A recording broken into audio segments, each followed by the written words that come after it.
السلام عليكم. جولة في السوق الأسبوعي حد بلفا شتو كيتباها واللي كيتواجد حوالي 50 كيلومتر جنوب مدينة أكادير في اتجاه جنوب المغرب. هاد الجولة كتعطينا واحد النظرة أنه تبارك الله الموجود والناس الله يحسن عوانها والله يعاونهم.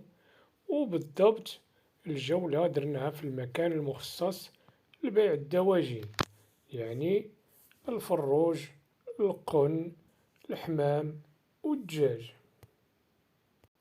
الفروج الكروازي الثمن ديالو كيدور بين 100 حتى 120 درهم، البلدي 150 درهم من الفوق، والفيومي كيدير الثمن ديال 70 درهم 75 درهم.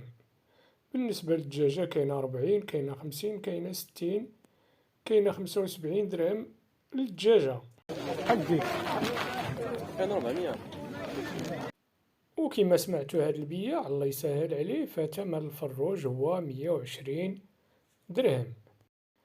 على العموم فالأثمنة تقريبا شبه مستقرة، يعني ما كيكونش لا زيادة بزاف ولا نقصان كتير.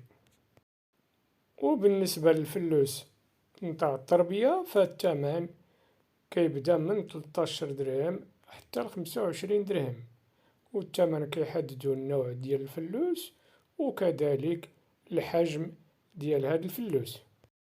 وقبل ما تغادر ما تنساش دير المتابعة للقناة ودير تعليق وجيم والبارتاج.